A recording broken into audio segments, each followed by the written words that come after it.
Une séance bancale, des consignes floues, des infos fausses, du temps perdu. Voilà ce qui peut arriver lorsque vous faites des erreurs dans votre prompt avec l'intelligence artificielle. Alors dans cette vidéo, nous allons voir les différentes erreurs à éviter. Bonjour et bienvenue.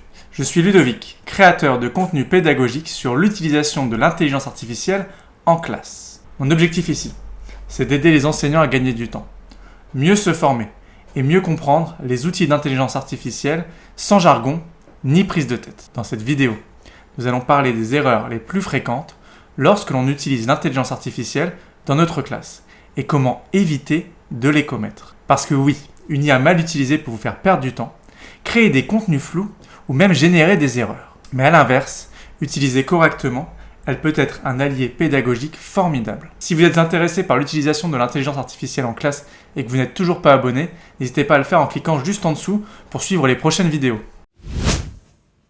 L'erreur la plus fréquente que je retrouve lorsque j'accompagne des enseignants sur l'utilisation de l'IA en classe, c'est la création de prompts trop vagues.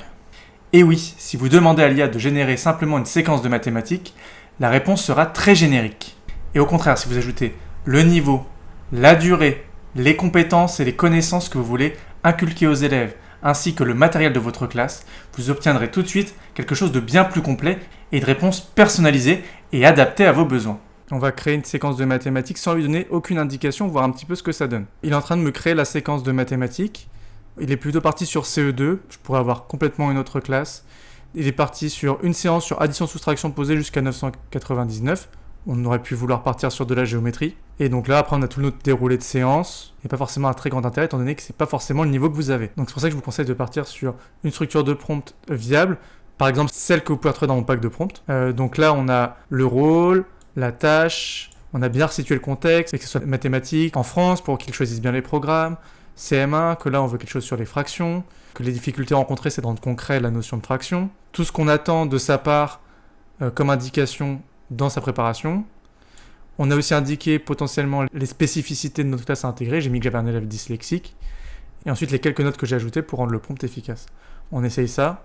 Et donc là, il va nous détailler notre fiche de prep, vraiment adaptée à nos besoins, avec la progression détaillée, les différents types d'activités qu'on peut mettre en place, les modalités d'évaluation, les supports, les outils numériques, les adaptations à mon élève 10, et même là, il va le suggérer d'autres adaptations possibles.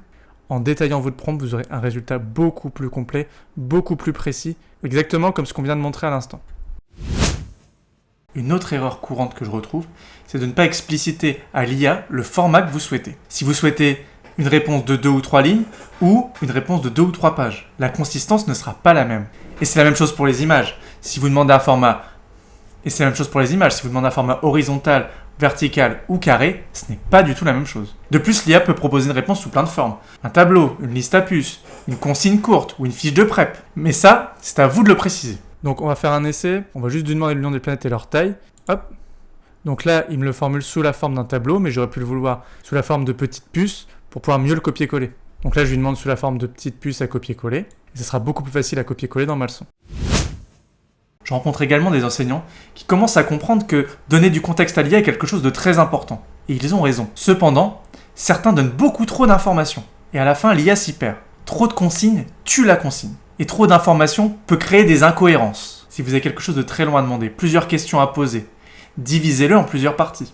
En le fractionnant et en faisant une demande par prompt, vous allez pouvoir garder la main à chaque étape et obtenir des réponses bien plus consistantes. Donc ici, j'ai fait un prompt exprès avec beaucoup de questions. Quelqu'un qui arrive, qui vient d'avoir sa classe, on ne sait pas par où commencer, on a tendance à poser beaucoup de questions. Mais le problème, c'est que ça va très vite être le bazar dans la réponse de l'IA. Donc on essaye pour voir un petit peu.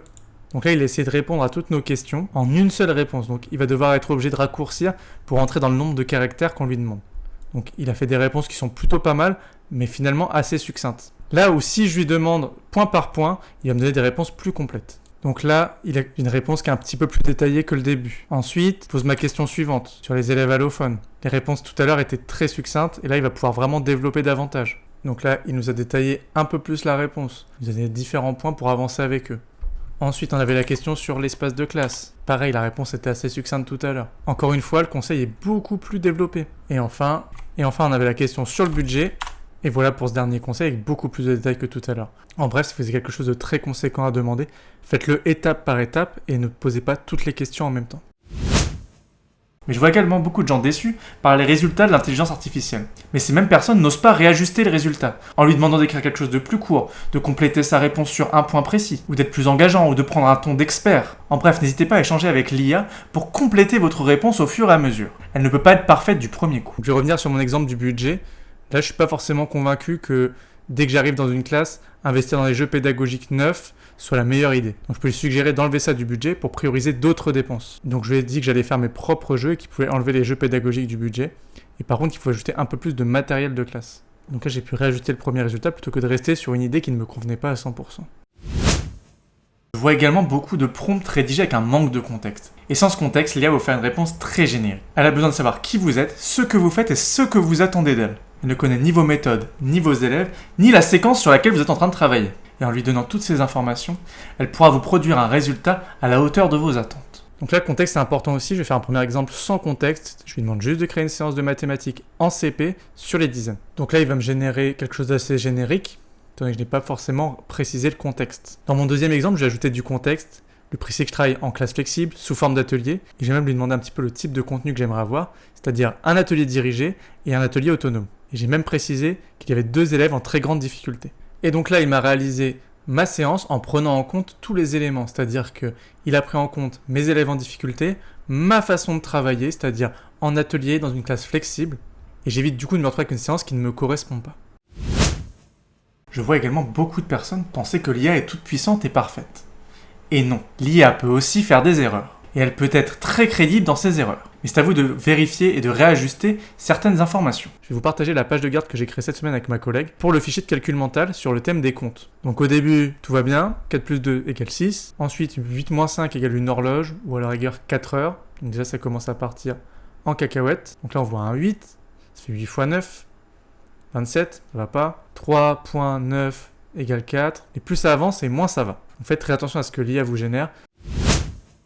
Vous ne considérez peut-être pas ce point-là comme une erreur, mais moi je le considère comme tel. Oubliez d'évoquer le sujet de la différenciation avec l'IA. Une fois que vous avez apporté le contexte, créé votre séquence. En quelques clics, vous n'avez plus qu'à lui parler de votre élève à besoin particulier, et il pourra réadapter la séquence ou le support à cet élève. Quelques secondes de plus pour réadapter et renforcer la différenciation dans votre classe. Refaire une version simplifiée pour les 10, traduire un texte pour les élèves allophones. Tout ça c'est très simple. Vous vous retrouvez donc avec quelque chose de très facile à faire sans avoir à tout recommencer. Donc là, je repars sur ma séquence de tout à l'heure. Et si je dois faire la différenciation d'un élève, je peux le faire en une seule ligne. Je précise la difficulté de l'élève et je lui demande d'adapter la séance pour lui. Ça peut arriver par exemple si vous avez déjà prévu votre séquence et qu'un élève arrive en cours d'année. Donc là, je lui dis qu'un élève dyscalculique qui est arrivé dans ma classe et je lui demande s'il peut réadapter la séquence pour lui. Et donc là, il va me proposer tout ce qu'il faut pour lui proposer la meilleure séquence possible au vu de ses difficultés. Donc il me précise bien les difficultés à prendre en compte pour un élève dyscalculique, comment adapter la progression, les supports spécifiques, les modalités d'accompagnement, les outils du numérique et des exemples de fiches à adapter.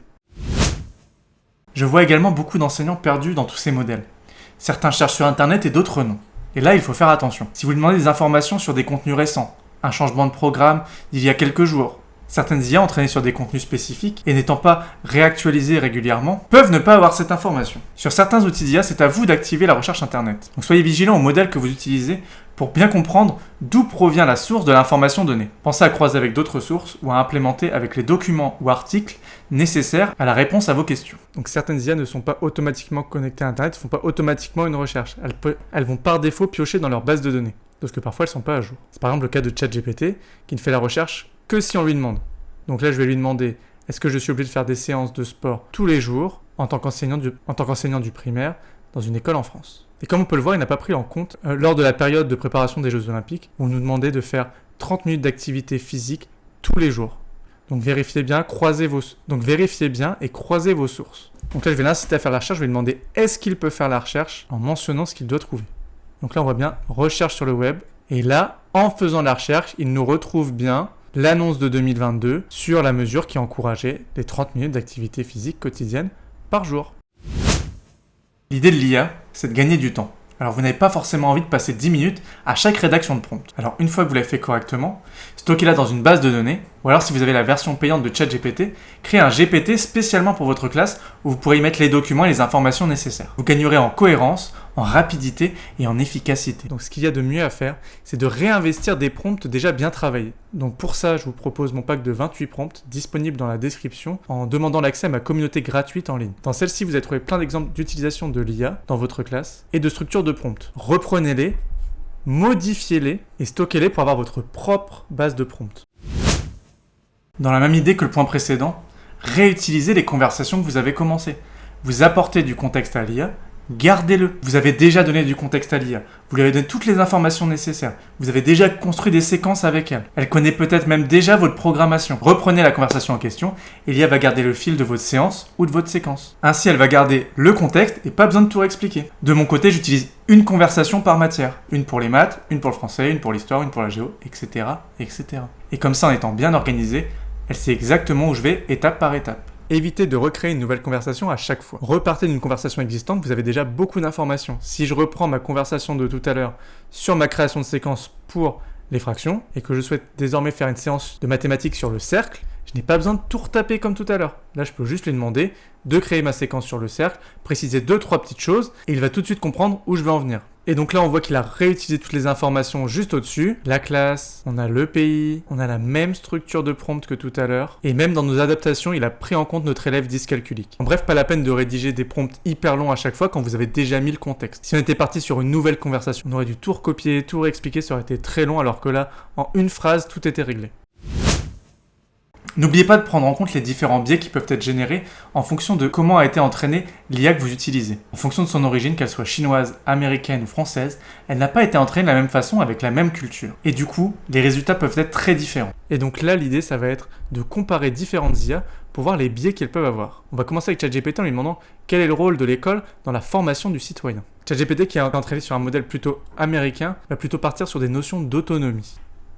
Là où si on fait le test chez Mistral avec le chat, on va plutôt partir sur les valeurs de liberté, d'égalité et de fraternité. Alors que chez DeepSeek, l'intelligence artificielle chinoise, tout est plutôt orienté vers le côté social et communautaire. En bref, même si les réponses restent assez proches, 3 biais se dégagent en fonction de l'IA utilisée. Donc faites bien attention à vos choix lorsque vous décidez d'utiliser une IA et ayez un regard critique sur celle-ci. Et n'oubliez pas, l'IA c'est le seul outil qui peut vous apprendre à vous aider à l'utiliser lui-même. Donc n'hésitez pas à lui demander de l'aide pour formuler vos prompts et ne rien oublier. L'IA peut devenir votre coach en prompt et c'est le meilleur moyen d'apprendre en pratiquant. Vous devriez désormais faire beaucoup moins d'erreurs lorsque vous rédigez vos prompts pour votre classe. Donnez les informations nécessaires à l'IA. Réutilisez ce que vous avez donné. Ayez un regard critique sur ce qu'elle a créé. Avec tout ça, vous devriez être paré pour préparer votre classe plus efficacement. Si cette vidéo vous a plu, n'hésitez pas à la commenter. Appuyez sur le bouton j'aime et vous abonner à la chaîne, ça m'aide grandement. Si vous souhaitez récupérer le pack de 28 prompts que je vous ai montré dans cette vidéo, vous retrouverez le lien de ma communauté en ligne juste en dessous dans la description. Dans celle-ci, je partage plein de ressources et on échange sur l'utilisation de l'IA dans nos classes. Ciao!